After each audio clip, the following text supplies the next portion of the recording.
നമ്മൾ ഈ ജിമ്മിലൊക്കെ പോകുന്ന കാര്യം പറയുമ്പോഴേ പലരും പറഞ്ഞ് ഞാൻ കേട്ടിട്ടുണ്ട്, എനിക്ക് മസിലിൻ്റെ ഒന്നും ആവശ്യമില്ല, ഈ ബോഡി തന്നെ എനിക്ക് ഓക്കെയാണ്, എനിക്ക് ഈ അർണോൾഡിനെ പോലൊന്നും ആവേണ്ട കാര്യമില്ല.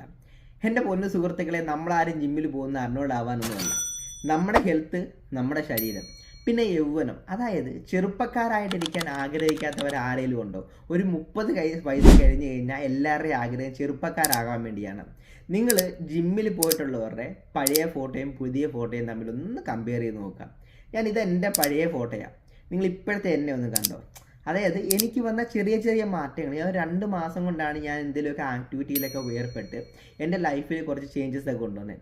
ഈ 2 മാസം കൊണ്ട് തന്നെ എന്നെ കാണുന്ന പലരും ചോദിക്കുന്നുണ്ട്, എന്തോ ഒരു മാറ്റം വന്നിട്ടുണ്ടല്ലോ, എന്താണ് ഒരു എനർജി? അതായത് എനിക്ക് തന്നെ ഫീൽ ചെയ്യുന്നുണ്ട്, എനിക്ക് കൂടുതൽ എൻ്റെ വർക്കിൽ ഫോക്കസ് ചെയ്യാനും മറ്റുള്ള കാര്യങ്ങൾ ഏർപ്പെടാനും ഒക്കെ എനിക്ക് പറ്റുന്നുണ്ട്. അപ്പം നിങ്ങളോട് പറയാനുള്ളത്, നമ്മൾ ജിമ്മിൽ പോകുന്നത് മസിൽ ഉണ്ടാക്കാനോ മറ്റൊന്നിനുമല്ല. നിങ്ങൾ നിങ്ങളുടെ ഈ 24 മണിക്കൂർ ഒരു